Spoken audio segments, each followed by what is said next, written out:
오늘 본문 1절 말씀을 보면 마음에 근심하지 말라 이렇게 말씀하고 있습니다. 마음에 근심하지 말라. 예수님께서 곧 이 세상을 떠나시잖아요. 계속해서 지금 유언과도 같은 말씀들이 계속해서 쏟아지고 있습니다. 세상 곧 떠나실 것인데 곧 몇 시간 후에 십자가에 매달리게 되실 것인데 남겨질 제자들을 향하여서 당부의 말씀, 유언과도 같은 말씀을 들려주시는데 오늘을 보니까 마음에 근심하지 말라는 거예요. 제가 어제 저녁 늦게까지 이 본문을 묵상하고 설교 준비를 하다가 하나님 계속해서 이번 한 주간에 하나님 하반기에 우리 방울교회가 나갈 방향에 대해서 알려주십시오. 알려주십시오. 어떻게 해야 됩니까? 무엇을 해야 됩니까? 아이들 향하여서는 어떻게 우리가 좀 더 구체적으로 아이들을 양육하고 행사를 준비해야 될까요? 근데 그 마음 가운데 하나님께서 근심하지 말라고 다시 이 묵상하고 있었던 말씀을 다시 들려주시더라고요. 할렐루야. 이 하나님의 고요한 이 음성이 들리는데 얼마나 감사한지 몰랐어요. 이번 주간 설교 본문이나 집중해서 읽고 있었지만 오늘 1절 말씀 마음에 너희는 근심하지 말라 하나님을 믿으니 또 나를 믿으라. 이 말씀이요 그냥 문자가 아니라 구체적으로 제 마음 가운데 다가오더라고요. 떠나가실 예수님이 남겨질 제자들에게 위해서 해주신 이 말씀이 오늘 우리에게 들려주시는 그 말씀인 줄 믿으시기를 바랍니다. 우리 친구들 마음에 근심하지 말래요. 왜요? 하나님이 계시기 때문에, 예수님이 계시기 때문에 그렇습니다. 그러면서 근심하지 않아야 될 세 가지를 처음엔 적었다가 두 가지로 제가 정리를 했어요. 두 가지 이유를 말씀을 드리겠습니다. 그 첫 번째가 무엇이냐면 우리가 믿는 대상이 누구이기 때문에? 하나님이시기 때문이라는 거예요. 할렐루야. 근심하지 않아도 되는 이유는 믿는 대상이 중요하다는 거예요. 믿음의 대상이 누구냐는 거예요. 그 믿음의 대상이 창조주 하나님이시면, 구원자 하나님이시면 된다라는 거예요. 하나님이 나를 믿어라 말씀해요. 하나님을 믿으니 또 나를 믿어라 말씀합니다. 거기에서 우리가 걱정하지 않아도 되는 이유가 있다라는 거예요. 우리의 믿을 대상이 누구시라고요? 하나님이시기 때문에 그렇습니다. 예수님이 이것을 지금 마지막 유언과도 같은 말씀으로 우리에게 알려주고 있는 거예요. 다시 말하자면 나를 믿어라 아들아, 나를 믿어라. 우리 다음 세대들 핸드폰을 밑으로 내려놓고 나를 믿으라. 주님이 이 말씀하시는 것은 뭐냐면 예수님의 사랑의 마음이에요. 사랑의 마음, 사랑의 표현이에요. 이게 진짜 사랑이에요. 사랑하는 자녀들에게, 사랑하는 친구에게, 또는 사랑하는 손주에게도 어떤 상황에도 흔들리지 말라고, 근심하지 말라고, 걱정하지 말라고 말할 수 있는 그거가 뭐예요? 우리의 믿음의 대상이 하나님이시기 때문에 그렇다라는 거예요.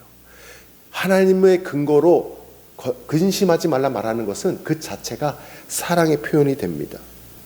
저는 이렇게 말하는 것은 사랑의 표현이 아니라고 명확하게 말씀드리고 싶어요. 그게 뭐냐면 아빠가 돈 많이 벌어놨으니까 걱정하지 마.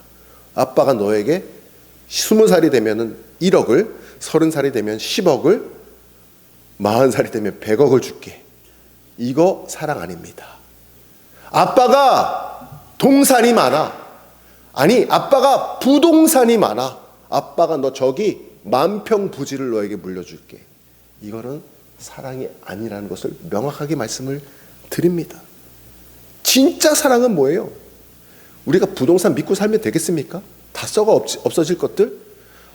돈 아무리 많으면 뭐합니까? 하나님이 한 번에 바람 부시면 날아갈 것들인데 믿음의 대상이 아니에요. 진짜 믿음의 대상은 누구냐면 하나님이야. 나를 구원하시고 나를 지으시고 전능하신 하나님, 그분만이 나의 믿음의 대상인 줄 믿으시기를 바랍니다. 그게 진짜 사랑의 표현이에요. 여러분, 이 사실을 우리 자녀들에게, 후손들에게, 그리고 직장 동료들에게, 친구들에게 꼭 들려주시기를 바랍니다.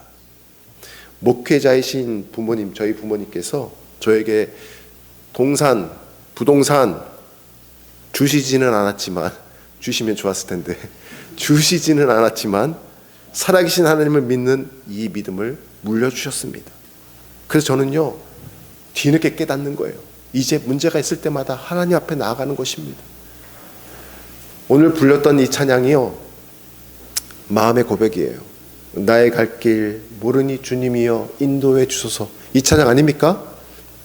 가사를 한번 들어보십시오. 나의 갈 길 다가도록 예수 인도하시니 내 주 안에 있는 궁일 어찌 의심하리요.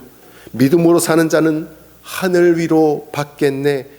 무슨 일을 만나든지 만사형통하리라. 다시 한번요. 무슨 일을 만나든지 만사형통하리라. 할렐루야. 얼마나 놀랍지 않습니까? 이 뜻 모르고 어릴 때 부모님이 이 찬양을 너무 자주 부르셨거든요. 그냥 흥얼흥얼 저도 따라 불렀었어요. 부모님이 부르면 아이들 따라 부르잖아요. 근데 이제야 비로소 제가 성년이 돼서 목회를 하면서, 아니 담임 목회를 하면서 이 찬양의 진짜의 의미를 깨닫게 되더라는 거예요. 여러분, 자녀들에게 무엇을 물려주시겠습니까? 근심하지 말라고 말씀하시면서 그 근거를 무엇을 대시겠습니까? 하나님 믿으라고, 그의 아들 예수님을 믿으라고 전해주시기를 바랍니다. 이게 진짜 사랑이에요. 그래서 오늘 설교 제목이 근심의 처방전, 근심의 해독제, 믿음이 되는 것입니다. 믿음에 대해서 정확하게 알아야 될 것이 하나가 또 있습니다. 예수님이 뭐라고 말씀하셨냐면, 하나님을 믿으니 또 나를 믿으라 말씀하셨습니다. 무엇을 믿고 있는지, 믿음의 대상이 중요한지를 직접 친히 들려주고 계신 거예요. 여러분 잘 들으세요. 내 믿음이 강하냐 약하냐가 중요한 게 아니에요. 우리 가운데는 믿음이 강한 분도 있고 우리 가운데 믿음이 약한 분도 있습니다. 그런데 그것이 중요한 게 아니라 올바른 대상을 믿느냐 그렇지 않느냐가 진짜 중요한 거예요.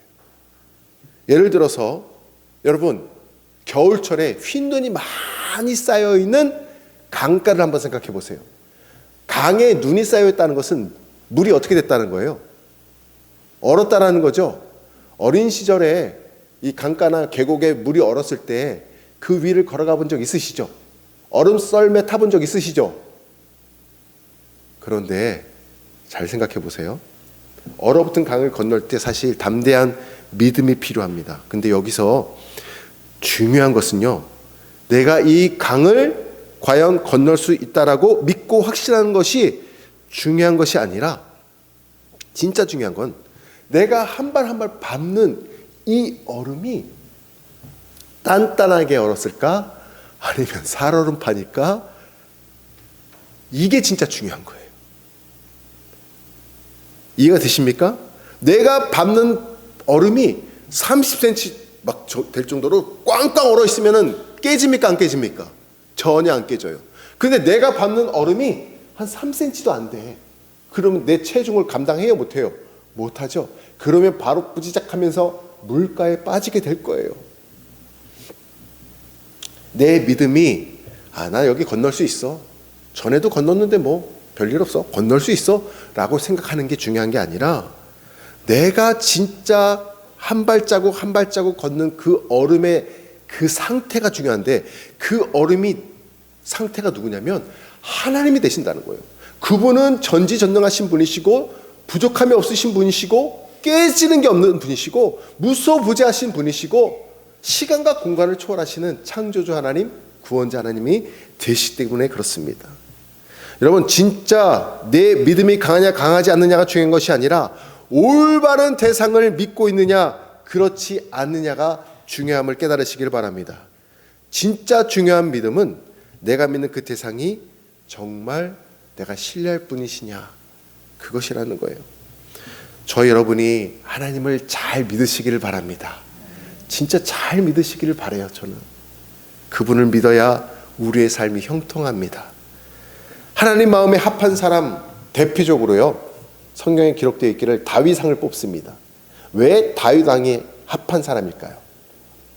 인생의 고난이 찾아오면, 위기가 찾아올 때 우리도 마찬가지예요. 다윗은 더욱더 하나님을 의지해요. 사무엘상 30장을 보면은요, 인생의 최고의 위기가 찾아오는데 아멜렉 사람들이 찾아와가지고 다윗의 부하들의 가족들을 다 납치해 갑니다. 끌고 가요. 그때 성경이 뭐라고 기록되어 있냐면 6절에 백성들이 돌을 들어가지고 다윗을 쳐서 죽이려고 한대요. 자기의 리더를, 자기의 왕을 돌로 쳐서 죽이려고 한대요. 그때 다윗의 행동을 잘 보세요. 다윗이 성경에 기록되어 있기를 급하다는 말을 쓰는데 그냥 급한 게 아니라 크게 급하여 라는 마음을 써요. 그리고 나서는 그 다음에 뭐가 나오냐면 다윗이 하나님을 의지하여 용기를 얻었더라고 말씀하고 있어요. 얼마나 급하겠습니까? 얼마나 다급하겠습니까? 여러분, 인생에 위급할 때, 다급할 때 누구를 찾아야 됩니까? 하나님, 믿음의 대상 하나님을 찾아야 된다는 거예요. 여러분, 사랑하는 자녀들에게 올바른 믿음의 대상 창조주 하나님을 가르쳐 주시기를 바랍니다. 그러면 다윗과 같이 마음에 합한 자로, 형통한 자로 하나님께서 책임져 주시는 거예요. 자, 두 번째, 믿음이 왜 처방전이 되는지 그 근거가 있습니다. 두 번째 보실까요? 예수님께서, 자 보십시오. 근심하지 않아도 되는 이유, 예수님께서 말씀하셨잖아요. 영원한 천국이 있기 때문이라는 거예요. 믿음의 대상이 하나님이기 때문이고, 두 번째 이유는 영원한 천국이 있기 때문에 그렇습니다. 2절을 다시 한번 읽어보겠습니다. 2절 말씀 시작. 내 아버지 집에 거할 곳이 많도다. 그렇지 않으면 너희에게 일렀으리라. 내가 너희를 위하여 거처를 예배하러 가노니. 내가 무엇을 예배하러 가신대요? 거처, 거할 곳, 처소라고 말합니다. 자, 그렇게 말씀하시면서 결국은 근심하지 말라는 거예요. 왜 그럴까요? 우리가 주님과 함께 거할 영원한 천국이 있다라고 말씀해 주고 있는 거예요. 그러니까 잠시 잠깐 살아가는 이 땅 가운데서 근심하지 말아라, 우리에게 말씀해 주고 있어요. 우리는 돌아갈 본향에 있는 줄 믿으시기를 바랍니다. 얘들아, 이 땅 가운데서 살아가는 게 다가 아니야. 우리가 반드시 한 번은 다 죽게 되는데 그 이후에 살아갈 영원한 영생을 누릴 곳을 주님이 이 땅에 오셨다가 십자가에서 죽으시고 부활하신 다음에 그 거처를 마련하러 천국에 다시 올라가신다고 말씀해 주고 있어요. 우리가 사는 이 세상은 영원한 처소가 아닙니다. 우리는 돌아갈 거처가 있습니다. 여러분, 외국에서 살아보셨습니까? 외국 여행 해보셨죠? 아니, 우리 친지들 가운데, 가족 가운데 외국에서 살고 계신 분들 혹시 계십니까? 들어보셨을 거예요. 영주권, 더 나아가서 시민권. 그런데 영주권 들어보셨죠? 영주권의 진짜 뜻이 무엇입니까? 영주권 뭘까요? 의미가 뭘까요? 외국인이 그 나라에 언제까든지예요. 언제까든지 살 수 있게 하는 거예요. 죽을 때까지. 근데 이게 영원합니까? 영원한 건 아니에요. 우리 삶이 끝나면 끝나는 거예요. 저희 처가댁 식구들이 미국에 살고 있습니다. 뭐 가족들 중에 해외에 살고 계신 분들이 계시잖아요. 그래서 영주권이 있는 사람과 없는 사람의 그 혜택을 제가 찾아봤어요. 우리 처가 식구는 영주권이 있는 분도 있고 시민권이 있는 분도 있어요. 자, 그 차이가 뭘까요? 혹시 알고 계세요? 아직 저도 구체적으로 처음 알게 됐어요. 여러 가지가 있는데 대표적으로요, 교육비가 절감이에요. 왜냐하면 영주권이 있으면 초중고, 유치원부터 초중고가 미국에서도 무료예요. 독일은 뭐 기본적으로 무료지만. 자, 그 다음에 대학교 주립대를 가면 학비의 8분의 1값만 내면 돼요. 와, 놀랍지 않습니까? 그 다음에 둘째는 뭐냐면 유학생 신분으로는요, 의대나 약대 들어가는 게 사실 어려워요. 방법이 없는 건 아니지만 길이 굉장히 까다롭고 어렵습니다. 영주권자가 되면 의대의 길이 활짝 열려요. 약대의 길이 열려요. 세 번째, 여행의 자유가 있습니다. 미국의 출입국 절차가 아주 간소화되고 전 지역 거주 및 여행이 가능해져요. 절세 혜택이 있고 뭐 취업 혜택이 있고 많은 것들이 있는데, 그런데 여러분, 영주권이 말이 영주권이지 이 세상에 영주권이 어디 있습니까? 우리가 영원히 살지 못하는데 영주권이 무슨 의미가 있겠습니까? 다 일시적으로 살 체류 비자에 불과한 것입니다. 때가 되면은 우리는 다 떠나야 됩니다. 믿으십니까? 우리 다 떠나야 돼요. 자녀들에게, 후손들에게 진짜 영주권에 대해서 알려주시기를 바랍니다. 돌아갈 본향이 저 천국에 대해서 있음을 알려주시기를 바라요. 그래서 6절에 보면은 예수님께서 주시는 말씀이 그 영원한 집에 가는 길이 하나가 있다라는 거예요. 6절을 다시 한번 제가 읽어드릴게요. 예수께서 이르시되 내가 곧 길이요 진리요 생명이니 나로 말미암지 않고는 아버지께로 올 자가 없느니라 말씀하고 있어요. 다시 한번 말씀드립니다. 무엇이 가족에게 자녀에게 줄 사랑의 선물입니까? 영원한 처소가 있음을 알려주는 것이, 그리고 그 길을 함께 가자고 말해주는 것이 선물인 줄 믿으시길 바랍니다. 이번 주에 저희 가정 이사 감사 예배를 드리고자 합니다. 성도님들을 모시고 예배 드릴 수 있으면 얼마나 감사한지 모르겠어요. 그런데 여러분, 제가 집 이사 가는데 만약에 이사 갈 때 아이들에게 집 주소를 알려주지 않았어. 애들이 학교 갔다가 집에 오면 어디로 갈까요? 이전 집으로 가겠죠. 자, 목요일날 우리 성도님들 초대해놓고 집 주소를 알려주지 않아. 그럼 어디로 갈까요? 밤길로 오시겠죠. 군대 가 있는 자녀가 군대에서 제대해서 오는데 그 사이에 집을 이사했거든요. 근데 집 주소를 아들에게 알려주지 않았어.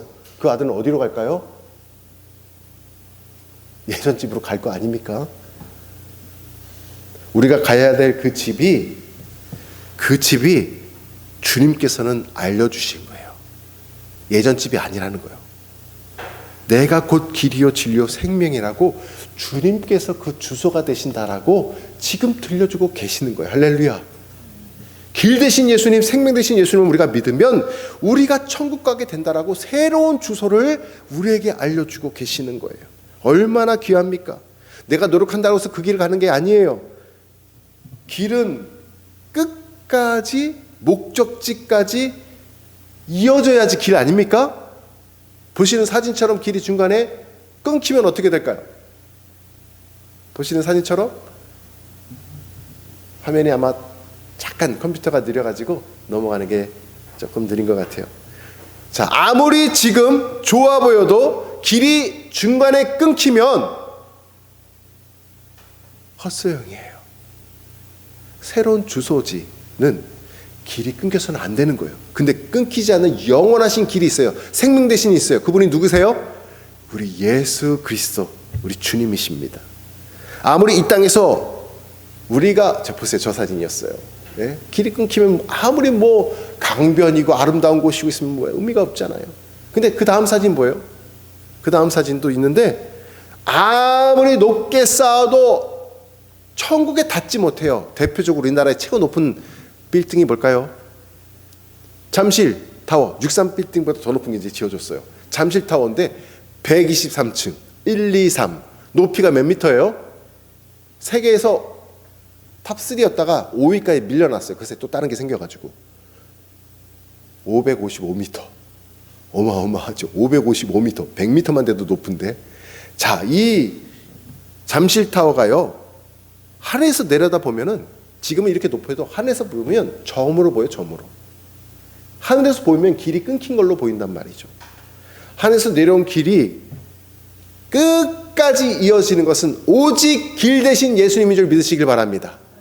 길 대신 예수님, 하늘에서 내려오신 길 대신 주님을 우리가 믿는 거예요.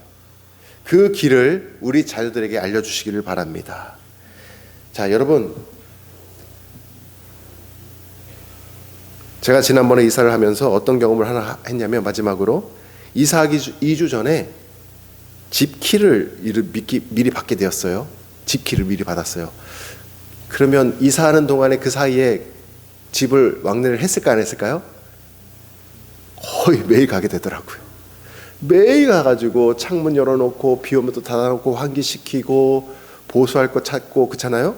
이런 일을 계속해서 오가면서 하게 되었습니다. 그러면서 한 가지 은혜로운 경험을 하게 되었어요. 제가 아직 이전 집에 살고 있었는데 이사갈 집에 조금씩 왕래를 시작하다 보니까 제 마음이 어디를 향할까요? 새 집을 향하더라고요. 이게 신비로운 거예요. 그 전 집도 되게 좋았는데, 그렇게 감사했었는데 거들떠 보지도 않는 거예요. 이게 우리 마음입니다. 이게 천국에 대한 소망이에요. 여러분, 우리가 천국을 어떻게 삼아야 되는 줄 아십니까? 여러분 마음이 하나님을 향해야 되는데, 하나님 나라를 향해야 되는데 이 세상 것에 관심을 가지면 안 된다라는 거예요. 이 세상에 여러분을 위해서 재물을 쌓아두시고 그 때문에 하늘을 바라보지 못한다면 얼마나 어리석겠습니까? 우리의 마음이 주님의 나라, 저 본향 천국을 향하기를 간절히 소망합니다. 그래서 예수님이 너희를 위해서 재물을 하늘에 쌓아두라고 하신 거예요. 그래서 여러분의 마음에 하늘에 있기를 위하는 것, 조금씩 여러분의 마음부터 하나님께 드리는 은혜가 있기를 주님의 이름으로 축원합니다. 말씀을 이제 정리합니다. 주님이 제자들을 사랑하셔서 너희 마음에 근심하지 말라 말씀하시면서 근심에 대한 처방전 두 가지를 말씀해 주셨습니다. 첫 번째는 하나님을 믿으니 또 나를 믿으라. 믿음의 대상이 하나님 한 분뿐임을 우리에게 들려주셨습니다. 이것을 기억한다면 근심은 사라지게 될 줄을 믿습니다. 두 번째, 영원한 천국이 있다라는 거예요.